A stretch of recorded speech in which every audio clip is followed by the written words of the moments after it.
Hey, everybody. I'd like to welcome you to another Brick of the Week live. And do I look like I'm in Michigan right now? Because I'm not. I am wearing a short sleeve t-shirt. I've got flip-flops on. I am in Florida enjoying some nice weather.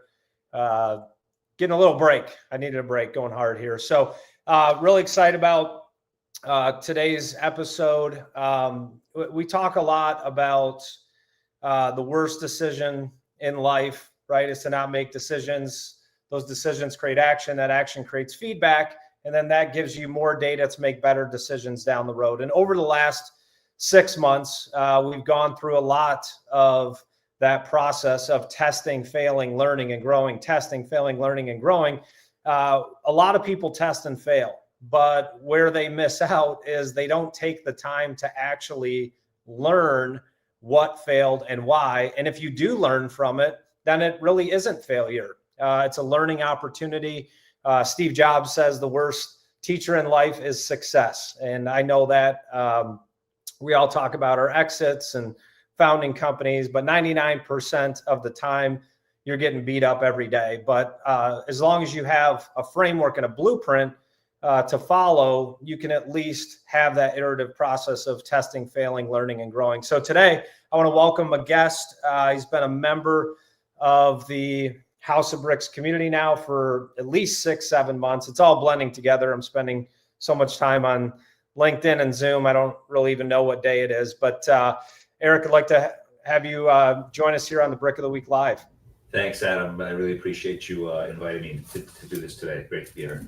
Well, it's great to have you. And I'm just going to have you talk a little bit about the House of Bricks community, not just making this about me, but other people in the community or people out there. Like, what are you getting out of the House of Bricks community now? And, where are you finding value? Yeah, happy to do that. So I got involved, you're right, about 6 or 7 months ago. I went through the LinkedIn boot camp, which was really informative for me, really helped me build a strategy, which I was struggling with. So it was great to be introduced to some of the concepts there. And the shared learning thing is something I really believe in, which is another reason why I joined the House of Bricks. And then I'm in an accountability group where I've gotten some connections with some really good people. And so, yeah, I'm really enjoying the experience. Yeah, and thanks for joining the community. It's really great to see the progress. You've watched where we were 6-7 months ago to where we are now. I think we've 5x'd our membership. We've got a plan, but I want to hear a little bit from you, just a little bit on your background, and then we're going to get into your test, fail, learn, grow process and how it applied to your business. Sure. I'll try to make it quick. So one thing that's been a consistency, or I should say two things that's been consistency in my career is coaching, teaching, and mentoring. And then the other thing is solving problems with technology. That's not something that was intentional. It's sort of like I noticed it after the fact, right? I started my career as a musician for the first 10 years, did anything I could to make money. I was a solopreneur. I just loved it. Didn't feel like work. And then eventually and of course I had like 100 students back then doing gigs. And then I got into the electronics, started setting up computer systems in recording studios. I really got into computers at that time. And then that took me into my next season on software engineering. I really became also passionate about software engineering. There were a lot more people who were willing to pay me to do that than what I was doing with the music. But I also love that. I taught that at NYU for 3.5 years or so, and worked for a bunch of other people, really interesting projects. And then I started my own consulting services firm 23 plus years ago. One of the more interesting clients we have there is pretty much anything you've seen about U.S. election coverage in the media for the past 2 decades comes from a data analytics platform that my company builds and maintains for a consortium of the largest media networks. And we've done a bunch of other things with healthcare and fintech. And I also, as a leader, as you know, Adam, you're always coaching and mentoring your teams so that you can get pulled out and really focus on the organization. And about 5 years ago, I got into executive coaching and mentoring other entrepreneurs. And I was introduced that from a group called EO and a friend of mine there. And I really loved that work. And so I've been being more intentional about building that practice. And then about 8 or 9 months ago, as I've been on all these calls about AI, I was starting to feel a lot of, I suppose, empathy and frustration about the way the technology is talked about, the level of confusion. And so I created something called the Catalyst Collective AI, which is also a community, but it's built around business coaching and then understanding how AI technology can help you today and what you need to be paying attention to moving forward. Yeah, it's funny. You know, AI is here to stay when your parents are asking you questions about AI. So my mom was like, this chat GPT is amazing. I can ask it anything and it tells me, you know, what I want back, and I can ask it another question. So it's funny. She'll like call me and ask me questions. We're just off on a rabbit trail, but like, have you ever heard of Google? You know, she's like, how do I do it? Like, just use Google, you know? So I've been her Google for, 20 years. So, yeah, it's really important. Obviously I believe a lot in coaching and advising. So whether you're working with, me or Eric, if you're ever working with a coach that doesn't have their own coach, you should run for the hills. I tell people that all the time. Like, I've got 2 right now. Yeah.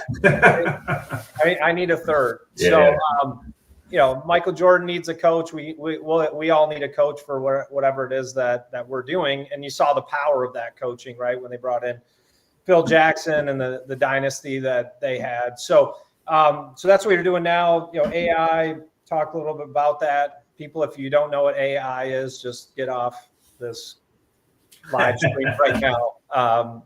People are saying it's here to stay. It's like, no kidding, You went through our test, fail, learn, grow process. First of all, as a coach, and you can be honest, thing I don't like about LinkedIn is no one disagrees. So you can tell me, Adam, that was a valuable exercise or it was a waste of time. No. So I've done similar exercises to this, and it's ingrained in our culture to, it's that we can't be afraid to say what needs to be said, right? It's one of the tenets of really the companies, the businesses that I've run. Doesn't help anybody if people are not like pointing out what's going on. And so anytime something doesn't work, we go through this process of like, it's a variety of things, 5 whys, or there's a bunch of methodologies towards it. So this is an exercise that I'm familiar with, and I wish I could tell you that I only had 1 or 2 to put in there, but it was tough for me to make a choice about which was a good one to talk about.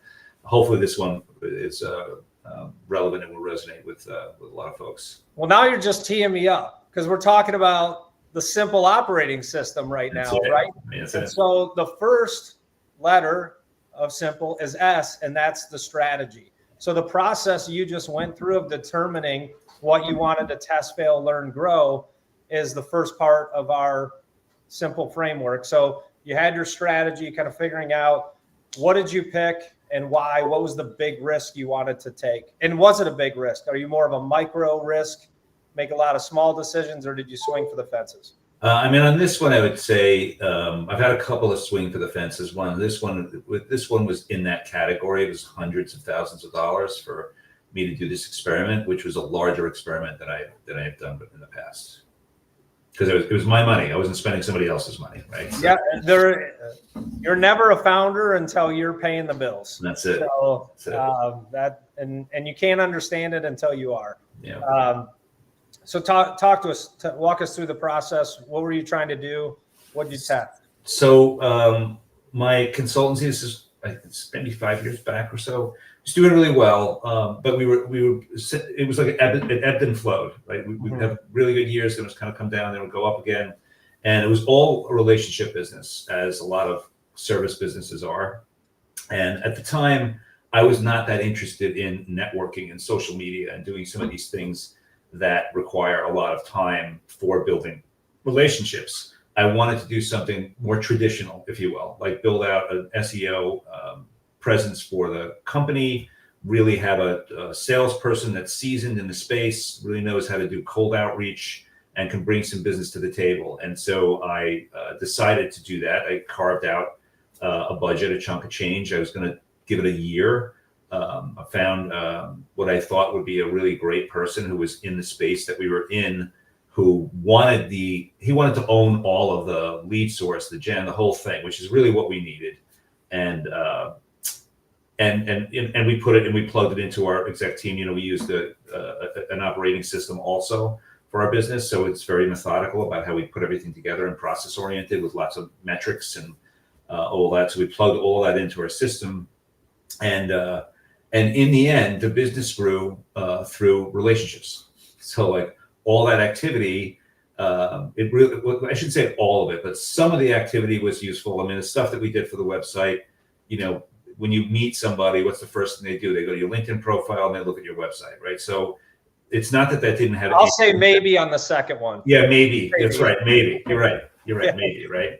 And I would say one of the things that was a painful learning lesson is that I've had not terribly good experiences with marketing companies, and it's likely predominantly because of the type of business that my consulting business is, which is a very personal, service-oriented, long sales cycle kind of business.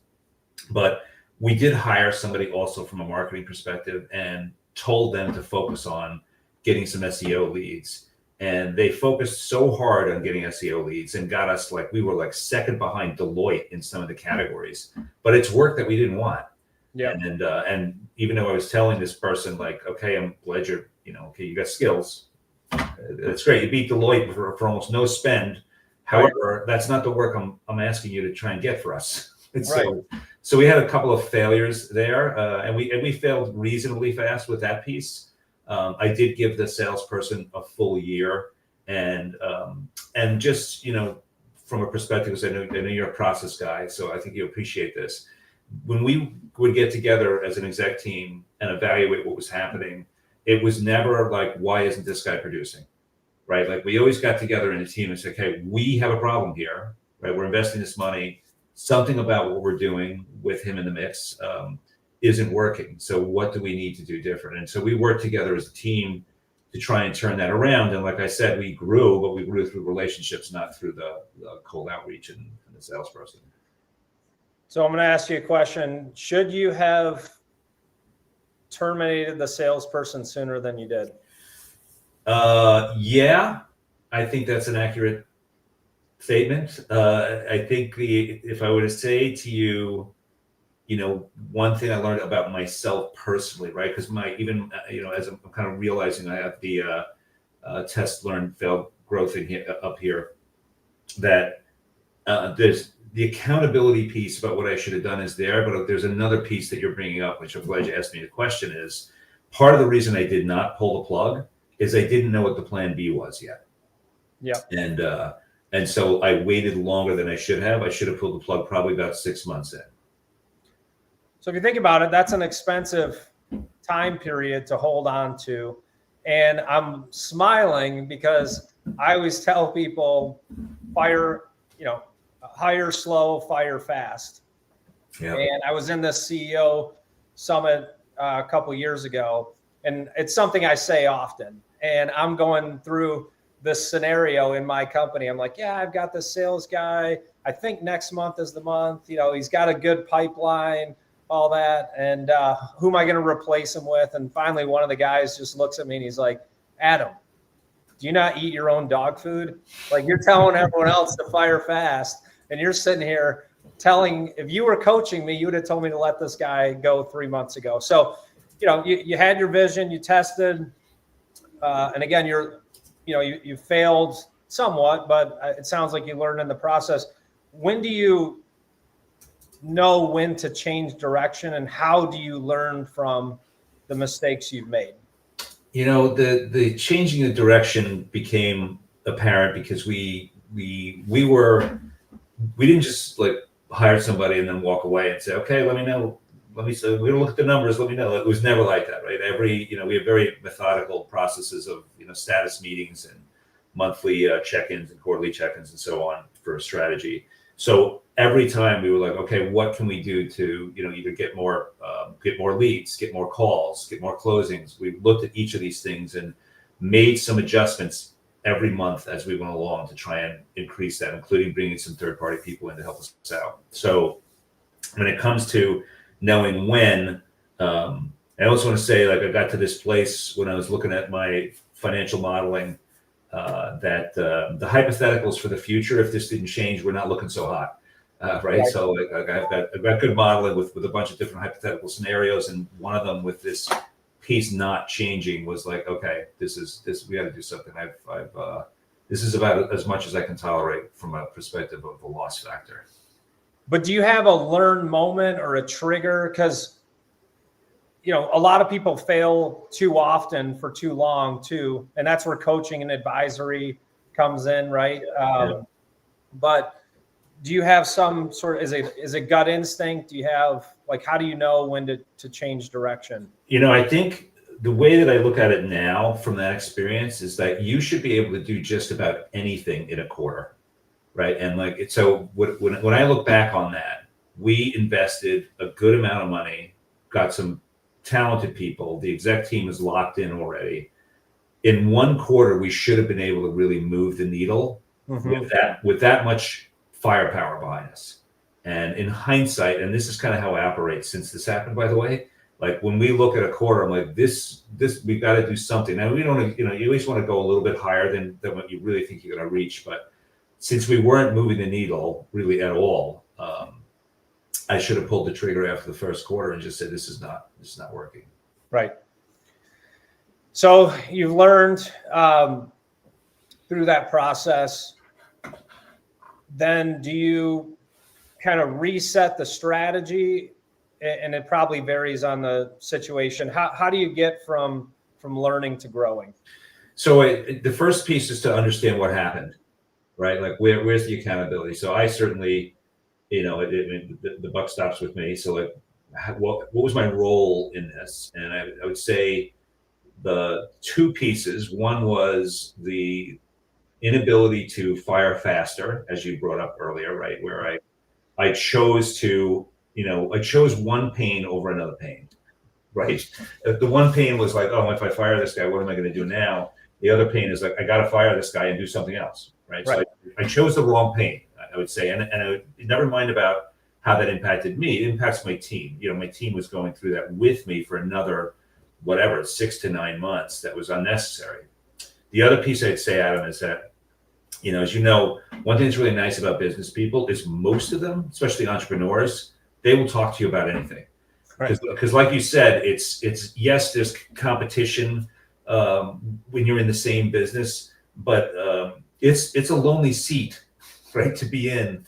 And you know, you do get beat up just about every day on something. And so it's a great community when you talk to other business owners and they're willing to share their experiences. And again, in hindsight, I got a good network with a lot of entrepreneurs. I should have reached out to a whole bunch of people that had similar businesses to me to talk about this exact thing, which is what I did, by the way. And so I reached out. I think I spoke to, I want to say almost 50 entrepreneurs.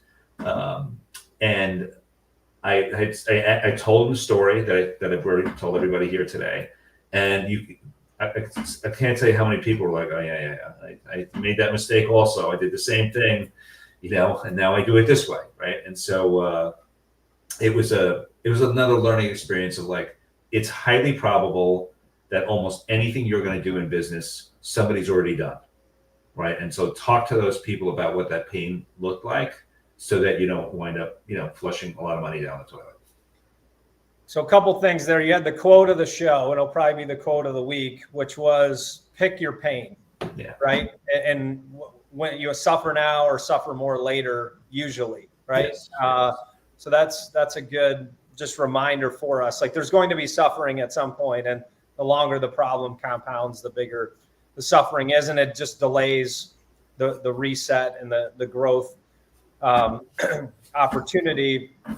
And the second thing you said about, you know, talking to founders, what I've always told people is if you have an idea that no one else has thought of, it's probably a terrible idea. It's like none of us are that smart. I'm not in here, you know, cooking up the next light bulb, SpaceX. I'm not, you know, going to Mars. So if someone else doesn't have the idea, and I actually like that because you can learn from them. So my mobile technology company, Velocitude, there was an early adopter called UsableNet. They started in 2002, and they had JetBlue and Sears and some of these big, blue chip names. But when we hit the market in 2007, we were lean. So they had built this big tech infrastructure. Sure.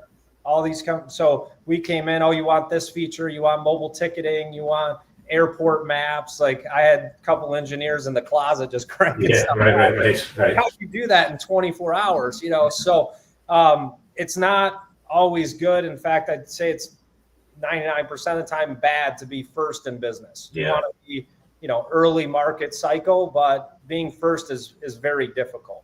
Yeah, I agree. The other thing I'd say too, you asked me about what other lessons to learn from that is I could have done a lot of much smaller experiments. I had done a couple of small experiments, but they were not as methodical and well thought out. And in hindsight, and again, this is something I always encourage other people to do, and I do this myself now, is to do small experiments to see what kind of traction you wind up getting on whatever the idea that you're trying to move forward is. That idea of like test often and fail fast and move on to the next idea. So let's talk about your actual coaching process. And I do have to correct one other thing. I'm surprised Paul did not come on the stage and say BS when you said Adam is a process guy. Okay. I'm terrible at process. I'm a visionary, and I'm going to push you until we fricking get there. But you got to come up with the playbook. I'll tell you, I want one. Blueprints. It goes with a house of bricks. What are they? So I was waiting for Paul to hop on and just say BS. I'm the same way. My nothing would operate if I didn't have the integrator in my business who's completely obsessed with process, because I'm all over the place. So I totally understand. Now we're telling the truth. So, yes. So tell us about your coaching business. What type of entrepreneurs do you work with? What are the programs? Sure. So like I work with entrepreneurs anywhere from $1 million to say $50 million. And really the coaching part is partially about accountability, but it's also about like the inner game. Like most of us are struggling with strategy in a business. And then there's the internal strategy about like, how do I manage the rest of what's going on in my life? What about balance for whether you're taking care of yourself, your relationships, all of that stuff. And then really strategically, how do I move my business forward? And so I work through all of those points with entrepreneurs. And a big focus now is really about profits and driving costs down. So that is utilizing the AI technology and having a strategy there. So that's a big part of what I'm introducing and talking to business owners, because most business owners that I talk to are like delegating that out. Like, let me have my tech person take care of the AI strategy, when they're missing this huge opportunity to have it actually impact their own work. And also I'd say, Adam, this technology's been disrupted before. Like we've had plenty of technology disruptions in the several decades, at least, that I've been doing what I'm doing.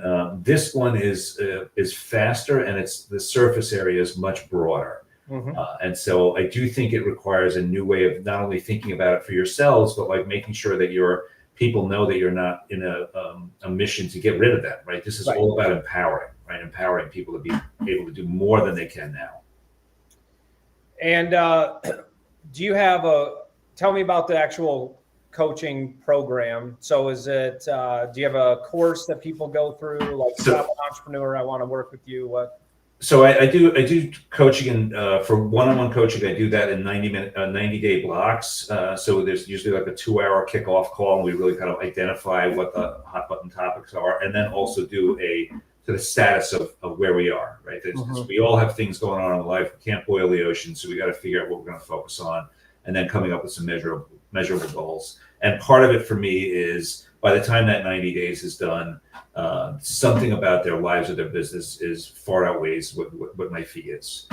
The other thing that I'm putting together with Catalyst Collective AI is a shared learning community. And that's something that's going to be launched in the next 2 to 3 weeks. And that's really to serve a broader audience, and also have a lot of recipes for people in AI. A lot of the conversations that you listen to are these lofty things about people being replaced and PhDs, doing there's all this marketing hype around AI, and part of what I really believe is just helping people have some tangible things that can help them today.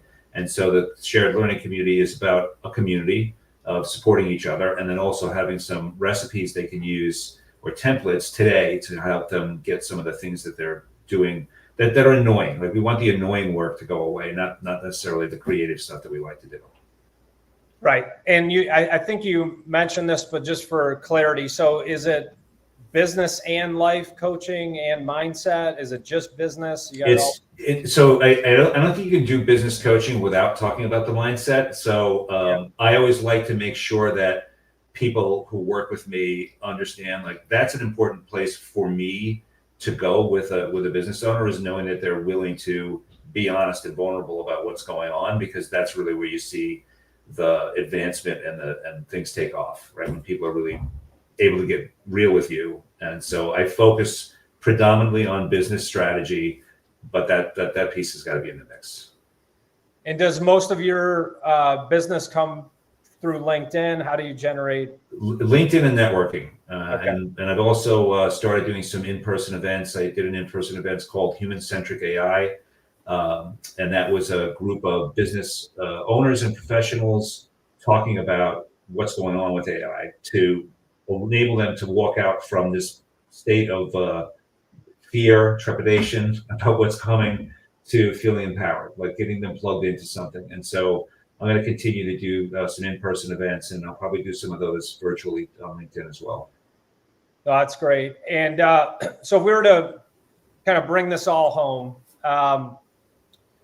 what do you see as the biggest value of this test, fail, learn, grow process?